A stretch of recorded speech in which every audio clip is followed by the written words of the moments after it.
Show everybody. This week we're going to be talking about some trade targets for Week 7 of fantasy football. More specifically, running backs you should be holding on to, looking to buy, or looking to sell after this week and the season so far. The first guy on my list is Joe Mixon, and I know owners might be a little disappointed after the 2 letdown weeks following the 43-point blow-up against Jacksonville, but I wouldn't be so down on him yet. He's been the RB10 in full PPR this season, and he's been relatively consistent with his touches throughout the whole year. His floor has been 20 touches, and his ceiling approaches 30 to 35 a week. He's second in the league in total touches for running backs behind only Josh Jacobs. I know there's been some down weeks, but when you get that type of volume consistently, you're going to be a bell cow and you're going to produce week in, week out, even if it's a bit inefficiently. The rest of Mixon's schedule is a bit tough, but it actually grades out to a 6 out of 10 on Fantasy Pros, so we're not looking at anything too hard, but it's not going to be a cakewalk like some other backs are going to have. Considering that schedule, his workload has actually been pretty matchup proof. He hit 30 touches against the Ravens and they got absolutely plowed, and he got 31 against the Jaguars and they completely shit-stomped them that week.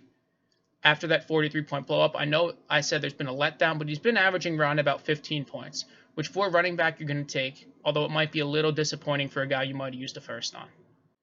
With all those touches and the inefficient production, some people might be looking at a Leonard Fournette 2.0 situation last year, but I wouldn't be super disappointed if that's the approach you're taking. Last year in full PPR, Leonard Fournette graded out as the RB7, which is a lock and load RB1 pretty much every week, and this year Mixon is actually on pace to out-touch him, and he's already outscored him.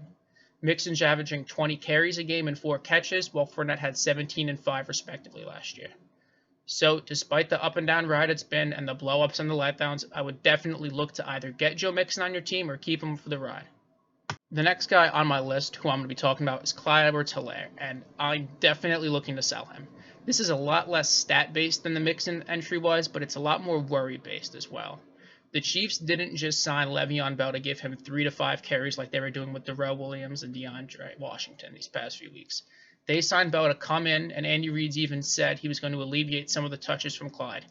Now, what that means on a week-to-week basis, I'm not entirely sure yet, but it could mean that some weeks he actually out-touches Clyde if they ran him a bit into the dirt the previous game. He's also coming off an incredibly efficient game against the Bills where he averaged over 6 yards a carry and had a touchdown call back because the Chiefs can't stop fucking holding when they score. Despite such a great performance against the Bills sounding really nice on paper, it honestly really isn't that great when you look at what the Bills have done this year. They're bottom 6 in yards allowed on both rushing and through the air, and they're bottom 10 in the league for total yards allowed a game. So you look at the Bills' defense, and a lot of people still view them with that great perspective that they had last year, that they're a shutdown defense, but that really isn't the case this year. So if you look at that, and then you look at the name value Clyde still carries to some people because of the hype that surrounded him coming into the season and the early workload he got, you're definitely going to be able to ship him off to somebody. I would be looking to target a running back with a more secure workload going forward, because with the introduction of Bell into this offense, we really have no idea what it's going to be on a week-in, week-out basis. Moving away from some of the big names I've been talking about, we're going to be looking at Justin Jackson next, who is a guy that's firmly on my buy, pick up, blow your fab budget on him. Just do whatever you can to obtain him, especially for this upcoming week.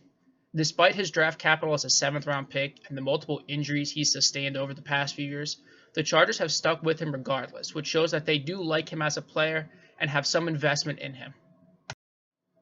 With the presence of Eckler early in the season, he really didn't do that much, but once Eckler went down, he had his first full game as one of the 2 feature backs in this offense against the Saints last week. We got a taste of what he could really do. He put up 15 for 71, which is about 4.8 yards a carry against the defense. That's the 4th lowest allowing yards per carry and the 3rd lowest in total rushing yards a game. He also out-touched Kelly 20 to 12, 15 to 11 on the ground, and then 5 to 1 through the air, which shows that they're definitely going to be using him more through the air, and Kelly is literally just a guy at this point who can carry a football and get you 2 yards a carry. He's pretty fucking terrible at football, and Jackson's going to be the guy moving forward.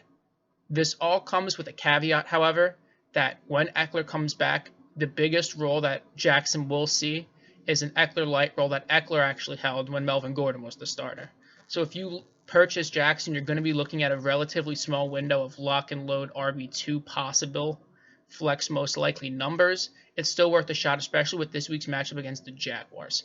The Jaguars are absolutely dog shit at defense and football in general, but we don't really care about offense in this one. They let Joe Mixon look like Jesus Christ and DeAndre Swift look like Barry Sanders.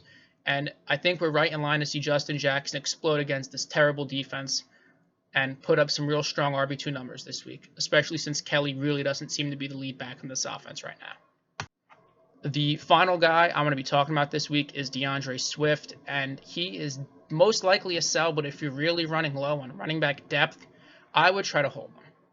So let me just make that clear. If you have issues with running back depth and you need a guy that you can plug in there as an RB2 or a desperation flex play week in, week out, I would probably hold Swift. He looked really good this week, and the breakout we've all been expecting because of the talent and draft capital finally came. He ripped off 14 for 116 and 2 tugs, as well as 3 receptions. He finally outtouched Adrian Peterson and even got all 3 of the goal line carries once he really started to take over. Additionally, Kerryon Johnson finally seems to be phased out of this offense, so it might just be a 2-man show between AP and Swift. But with that, there comes the huge but, and that's Matt Patricia.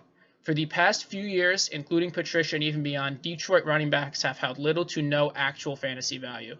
People got really hyped for Kerryon Johnson that one year, and then he got injured and did absolutely nothing, but following that, he's continued to do absolutely nothing. The Detroit Lions really have no consistent run game that has been a threat. I believe their last real fantasy viable running back was LeGarrette Blount a few years ago when he had like 20 touchdowns. So I wouldn't really be looking to this guy to get consistent usage under Patricia. He had very few touches the first few weeks of the season. I believe his total touches for the first 4 or 5 weeks, I believe he was injured for one of them, but those total touches actually are just about what he got this week. And I wouldn't have a lot of faith in Patricia to make him the bell cow in this offense. Just the track record and the history, it really doesn't seem like it's a super likely outcome. That and the matchup was super favorable. Again, the Jaguars, everyone's favorite team to be playing against if you're a running back, made him look like Barry Sanders, and we already talked about how they made Joe Mixon look like the second coming. So taking into account that matchup, how it's a perfect blow-up spot for running back, and Matt Patricia's inability to give anybody than a senior citizen the football 20 times a game, I'm definitely looking to sell Swift to a guy who's in real desperate need for running back this week. So with all that being said, I'll run through my picks one more time. I would definitely look to buy or hold Joe Mixon. I would be looking to sell Clyde EdwardsHelaire, trying to acquire Justin Jackson any way you can. He might not even be on a team, and if he's not, you definitely have to go at him right this instant. There's no reason for him not to be rostered right now. And finally, I'm looking to most likely sell DeAndre Swift, but if you're in real desperate need of a running back, I would hold on to him just in case.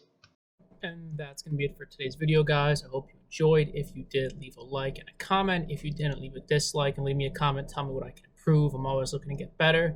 Considering this is my first video, I'm really just trying to feel it out and see how I actually do this whole YouTube thing, but we'll learn as we go. It'll be a learning process that we go on together. So thanks again for watching. Leave me some feedback and have a nice day, guys.